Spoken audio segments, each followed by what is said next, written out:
So let's talk about why fasting is overrated. Fasting is something that is extremely talked about within the fitness space for health, like the health space, the fitness space for people looking to lose weight, right?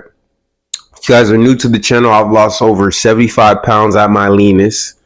Right now, right now, it would be 70 pounds, right? But at my leanest, I've lost over 75 pounds and I'm looking to lose another 10 to 12 pounds. So a full 80 pounds from my heaviest to my leanest state, right? And people ask me all the time, Randall, since you lost weight, you've been lean, you're staying lean, you're getting leaner. Do you fast? People always want to know if I'm fasting.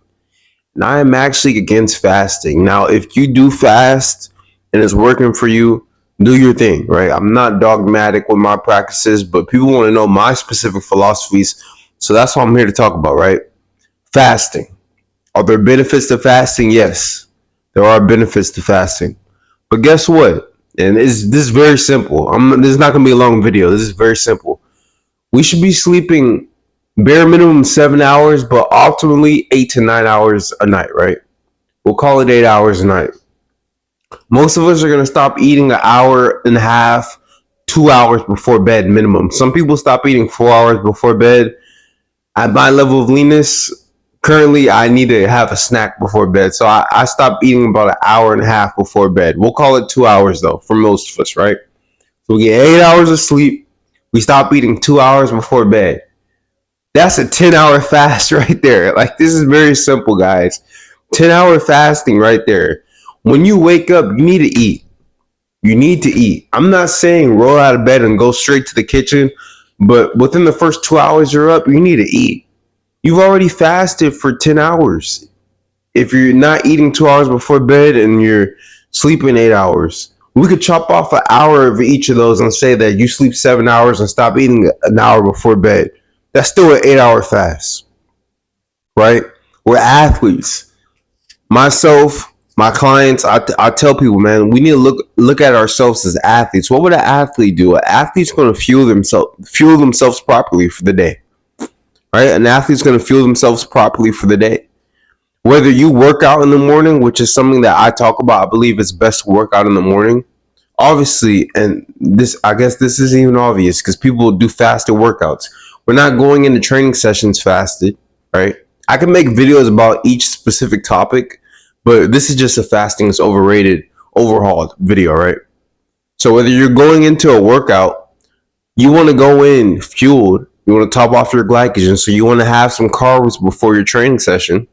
And if you go into work, you want to go in with your blood sugar stable. You want to go in with your brain functioning. That's going to need fuel. That's going to require fuel. Now, yes, some people feel better when they're hungry. Some people feel more focused, right? But a lot of times, the reason why people feel sluggish after they eat is because, number one, they have too much body fat, so they're insulin resistant. And number two, they're not eating their correct foods. When you're insulin sensitive, which means that your body fat levels are under control and you're eating proper carbs in the morning, right? Because when people fast and people talk about like the brain fog and stuff, a lot of it really does come down to carbs. People aren't really getting brain fog from protein and stuff. But when you have a meal in the morning that has proper fats, right? Eggs, proper carbs, right? I'm not saying you eat a whole bunch of sugary cereal. You have fruit, you have oatmeal. You might have, I don't do bread, but you might have some bread, right? You might do something that's healthier. We're not doing like fruity snacks. We're not doing donuts. We're talking about like real food. And then you have some protein. You can have a protein shake, right? Some whey protein. Eggs are a fat source, but they have protein in them. You might do a chicken and rice meal like straight off in the morning, whatever it is that you do.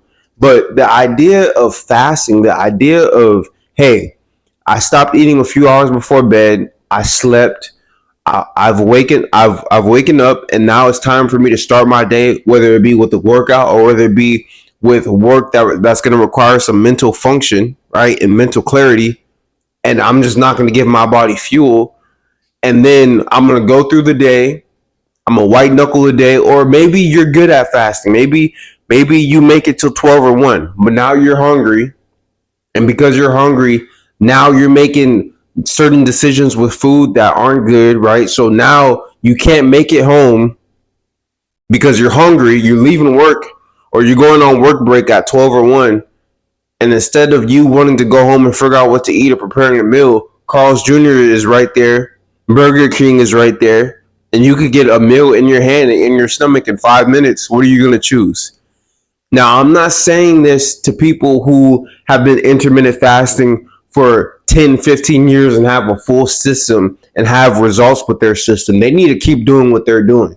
I'm talking about for the people who think that intermittent fasting is the only way to get lean and stay lean, that intermittent fasting is the only way to lose weight and keep it off, that intermittent fasting is something that they should implement. No. If you haven't started implementing fasting, don't start. It works for some people. For most people, it's not going to work. Most people, there's so much I can talk about. Most people are going to overeat on calories because their blood sugar levels are not stable throughout the day. So they're more hungry than they really are. They think that they're more hungry than they really are because they haven't been giving their body the satiety that it needs to actually function throughout the day. So now they're eating 2,000-3,000 calories in one sitting and they're still hungry, right? The only good thing about fasting, or there's a few good things about fasting technically, right? There's growth hormone benefits and stuff like that. IGF-1, I believe it's called, benefits as well. But one of the best things about fasting is that it pushes your food to the end of the day. And I believe that going to sleep and not being hungry is one of the best things you could do when getting and staying lean. But at the same time, it's going to be better to just space food out while also having food at the end of the day. So like, for instance, having a meal in the morning, it might be like, let's say like you have 3,000 calories for the day, which I guess for some of you guys might be a lot, but for me, that's not a lot. What would you guys eat? I think most people, we'll call it 2,500, right? Let's say you have 500 calories for breakfast, right? That's 5, right? 500 calories for lunch, that's 1,000. Another 500 calories for a snack, right? Now we're at 15.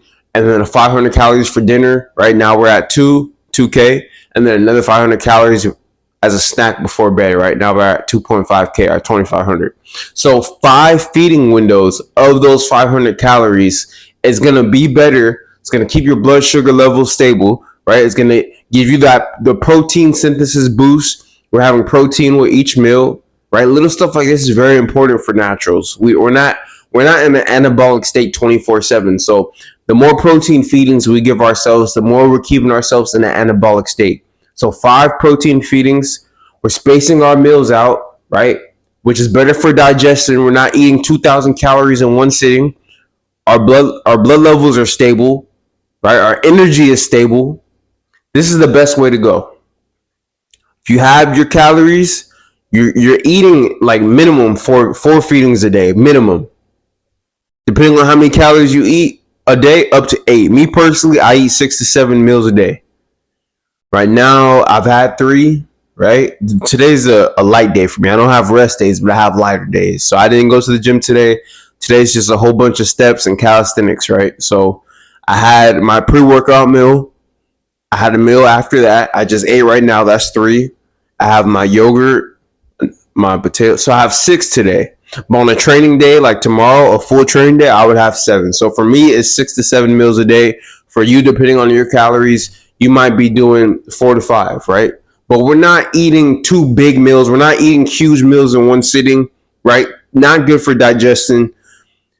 You're thinking about food all day because you haven't been eating. Like, it's so much that's wrong, with fasting. There's a lot that's also good with fasting, but there's a lot that's wrong with fasting. And for me, in my opinion, the bad outweighs the good. It really does, guys. You don't need to fast to get lean. You don't need to fast to stay lean. You need to just make sure that you're being accountable with your calories. And the best way to go about nutrition is to space out your meals. And I'll drop another video on that. But fasting is overrated. People will continuously ask me if I'm fasting, do you fast? Do you do? And don't even get me started on like water fasting and watermelon and banana fat. Like, all people just do everything but just track calories and eat healthy. And it's that simple. Yes, you want to have a structured meal plan for your specific lifestyle and for your specific goals. This is what I help people with. So if you need help, you could check the work with me link in the description, right?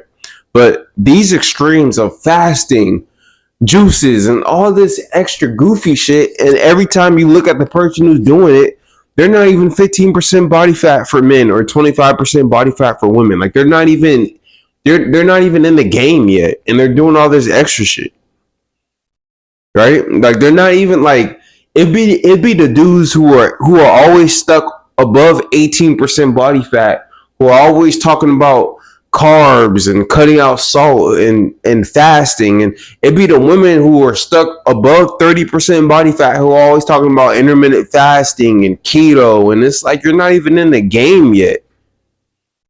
You're not even in the game yet. Like life starts once you get to baseline, and baseline is 15% for men and 26% for women. So when you have to do all this extra stuff and you're not even in the game yet, clearly something is wrong.